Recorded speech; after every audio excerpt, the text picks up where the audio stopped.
व्यवसायो व्यवस्थानः संस्थानस्थानदो ध्रुवः परर्दिः परमस्पष्टः तुष्टः पुष्टः सुवेक्षणः.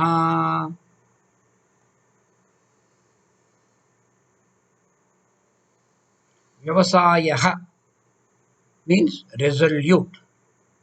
Being of the nature of pure wisdom, there is no vacillation in the Supreme Being. All irresolution, vacillation is because of the doubting mind and the unprepared intellect. The doubting mind and unprepared intellect are features of a ordinary jiva, but the Paramatma is beyond this. He embodies pure wisdom. There is absolutely no vacillation in him, no hesitation, no second thought. He is absolutely resolute. Vyavasayaha. In Bhagavad Gita, Sri Krishna says, Vyavasayatmika buddhihi ekeh eka iha ekeh kurunandana. O Arjuna, in this Karma Yoga, the intellect of the resolute is single pointed. This is what Krishna is telling. One has to be absolutely resolute. The intelligence or decision should be absolutely resolute and firm and single pointed. Only then Karma Yoga is possible. In the same verse, Krishna tells the other part, Bahushaka hi anantascha Bahushaka hi anantaha cha buddhi avyavasayinam. One who is not resolute, for a person who is not resolute, his thoughts are indeed many branched and endless. Bahushaka, many branch. They go in all directions, and they are anantaha, unlimited, endless. These thoughts. So a person who is not resolute, he will not be able to focus on any one aspect. So these two bring out this. Vyavasayatmika buddhihi ekeha kuru nandana bahushaka hyanantascha buddhayo vyavasayina. Now, continuing the same name. So those who are reveling in sensuality, like ordinary human beings, consequently disturbing their own intellectual poise, they cannot have a steady mind and they cannot have a consistent pursuit, which are the hallmarks of a true yogi. So, to work persistently until the goal is reached is resolution. That means true person who is resolved steadily apply their mind in continuously withdrawing ourselves.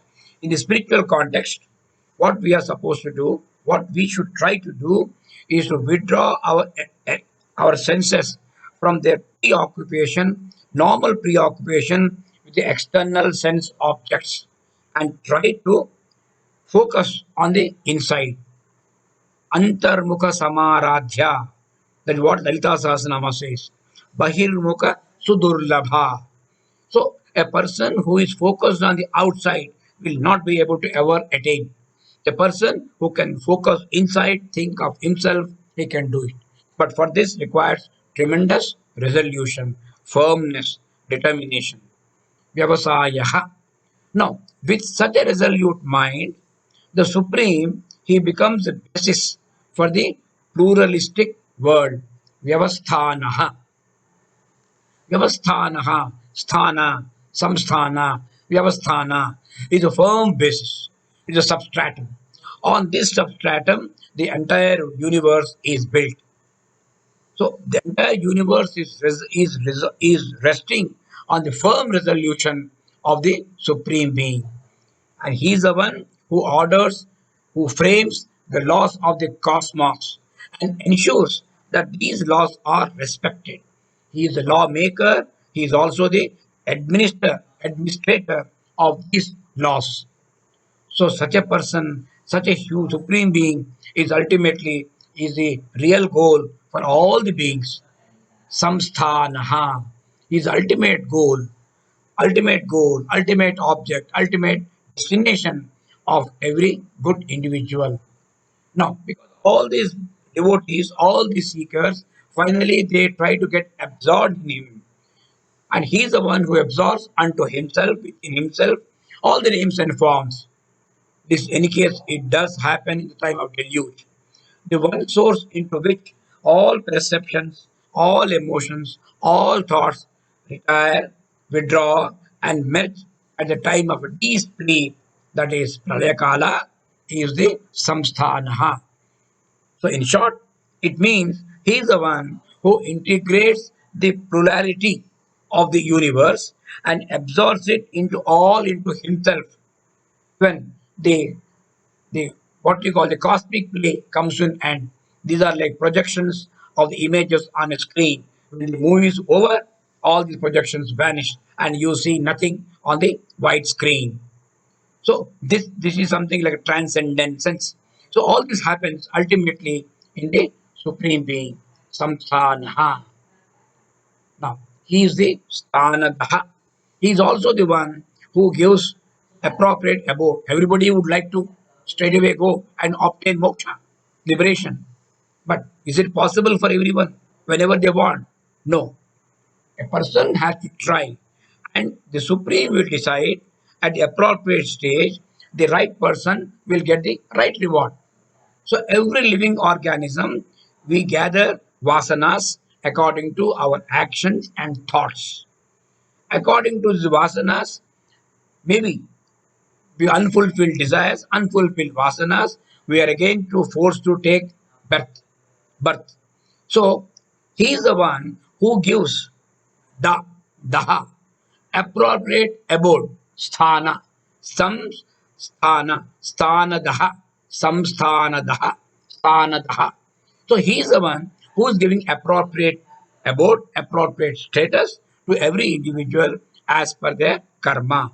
So every person gets the karma phala, and the person distributing this karma phala is the supreme lord. So the supreme lord who is bestowing the karma phala on the beings, what about him? He himself is changeless and imperishable. Dhruvaha. He is firm, stable, very firm, and no changes take place.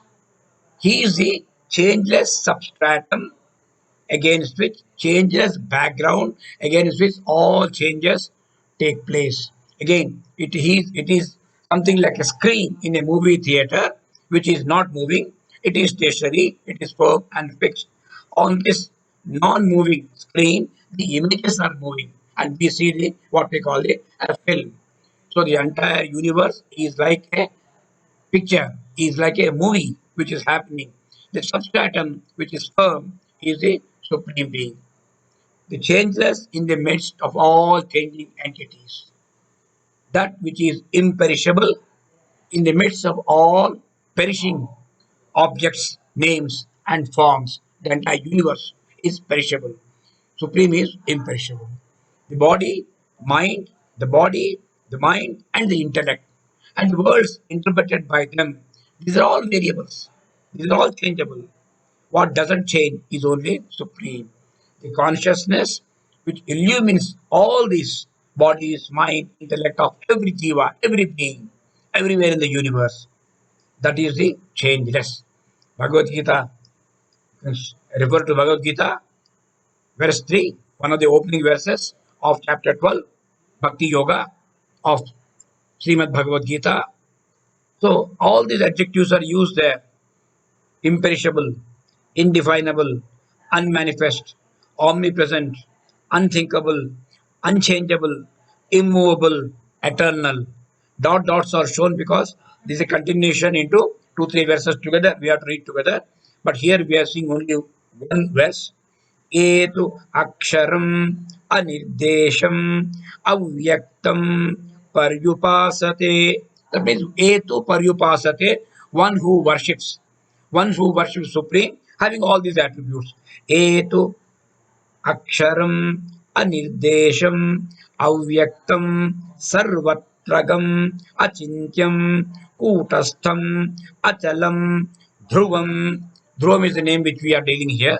So Dhruvam is one of the hallmarks of the Supreme. This is what Bhagavad Gita says. No wonder the manifestation of such a supreme, wonderful being is supreme. The manifester itself is supreme. Parardhihi, parariddhi, parariddhi, parardhihi. Supreme manifestation. One who has supreme manifestation. Riddhi, supreme riddhi. The glory of the Lord, what we call Vibhuti of the Lord, is expressed in his manifestations. Arjuna, out of his innocence, asked Mahatma, asked him, Bhagavan, to show all his Vibhutis to list out. Krishna says, it is not possible. I can keep on telling, but do you have the lifetime to remain and listen to all these things? It is not possible. My vibhutis are unlimited. But since you are asking, okay, out of affection for you, I will tell you a few of them. And he reels off maybe about 70 to 80 of these vibhutis. He reels off. And then concluding the chapter, he says, there is no end. There is no end to my vibhutis. There is no end to my divine manifestations. And what all I have told you, such a long list, is only a brief exposition of my glories, my manifestation. Na antah asti mama divyanam vibhutinam parantapa. O Parantapa, O Arjuna, mama divyanam vibhutinam na antah asti. There is no end to my divine manifestation. एष तु उद्देशतः प्रोक्तः एषः तु उद्देशतः प्रोक्तः. Only as an example, a brief exposition I have given you. Vibhute vistarah maya, because my glories are unlimited.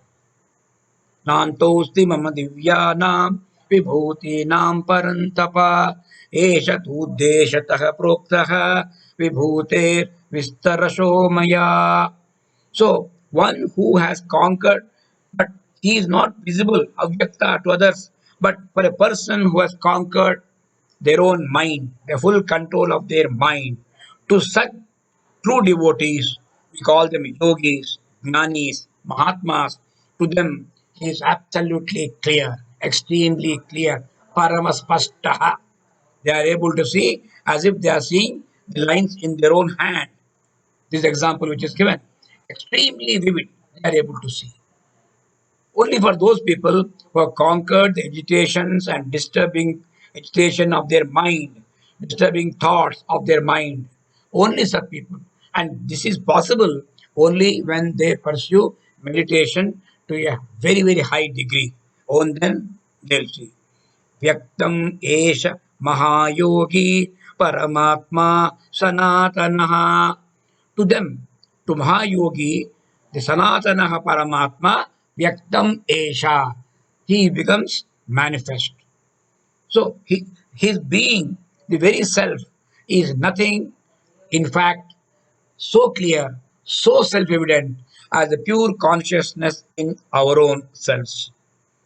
Because no experience in the outer world or subjective bosom, subjective world is possible but for the light of the self.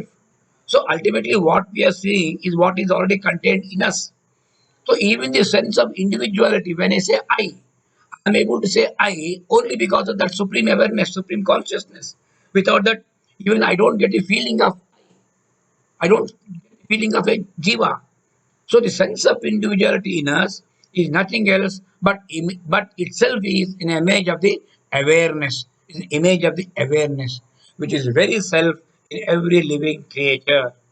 Thus, this absolute essence is described as something very, very vivid. Paramaspastaha. And this Narayana, he is always contented, supremely contented. Tustaha. And he wants, what does he want from a devotee? Really speaking, nothing. But when somebody says, I want to offer you something, what can I give you? Please accept. Then he says, okay, give me anything here. You give me a leaf, a fruit, a water, a fruit, a leaf, a drop of water, anything. But the condition is that must be offered with full devotion, and you must be a nishkama bhakta. You should not have any particular desires. I am giving this, so what will you give me back? Don't say that. So if you're not saying that, I will accept it. That's what he says. Ashnami, I accept it. I eat. I bhokta, I swallow means I accept. Patram pushpam phalam toyam. This is one of the most popular verses of Bhagavad Gita. Verse 26, chapter 9. Patram pushpam phalam toyam. Yo me bhaktya. Most important, bhaktya. Yo me bhaktya prayachati. Tat aham bhakti upahrutam, offered me with full devotion. The bhakti aspect is repeated twice in this verse. Ashnami prayata atmanaha. I will accept it from a prayata atmanaha, striving self.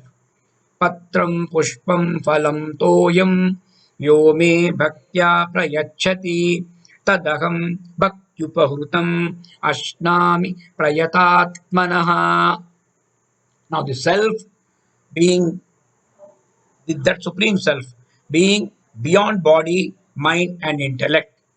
It cannot have any of the sense of imperfections or incompleteness of a small self, a small jiva. So the all full, all satisfactory jiva, all supreme self, at all times, it has to be complete in itself. Naturally, it is all blissful. It is represents supreme contentment, tustaha. The supreme contented is always ever full. Tustaha, pushtaha. It is always full, full. One who is ever full. The supreme consciousness, it is all pervading, infinitely full, ever full. Nothing can be taken out of it, nothing can be added it. By taking out something, it will not be reduced. By adding something, it will not be increased. It is like a still huge ocean. So there is a very famous verse which is also used quite often as a Shanti mantra. Om Purnam Adaha Purnam Idam Purnat Purnam Udachyate Purnasya Purnam Adaya Purnam Eva Avashishyate. So the Supreme is infinite Brahman. The infinite Brahman is invisible, is filled with infinite Brahman. The visible, what we see, is also permeated by infinite Brahman. The whole universe has come out of the infinite Brahman. Brahman is infinite. So if you take away the infinite Brahman, if you take away the whole universe out of it, still it remains infinite. पूर्णमदः पूर्णमिदं पूर्णात् पूर्णमुदच्यते पूर्णस्य पूर्णमादाय पूर्णमेवावशिष्यते. Now the Supreme, who is ever contented and ever full, always has auspicious looks. Subha ikshanaha, subhekshanaha, auspicious looks, auspicious gaze. So one whose gaze, one his look, one his view, the moment he sees us, it will spread auspiciousness among the devotees. Because that Supreme Self is beyond all vasanas. The Supreme Self has is beyond all sins. So a devotee walking on the spiritual path, moving toward the spiritual destination, in the process, he purifies himself from all the sins. And since he will be living a life not identifying with the body, mind, and intellect, he gets identity with the Supreme Self. Subhekshanaha, Subhaikshanaha. There are beautiful phrases in Ramayana. Valmiki praises Lord Rama as Ramaha Rajiva Lochanaha or Subhekshana Ramaha. The yogis delight saying Sarvam Ramamayam. Now, the next verse commences with this very name, Ramaha, which will take up in the next episode. Thank you. सर्वेषां स्वस्तिर्भवतु, सर्वेषां शान्तिर्भवतु, सर्वेषां पूर्णं भवतु, सर्वेषां मङ्गलं भवतु। ॐ शान्ति शान्ति शान्तिः।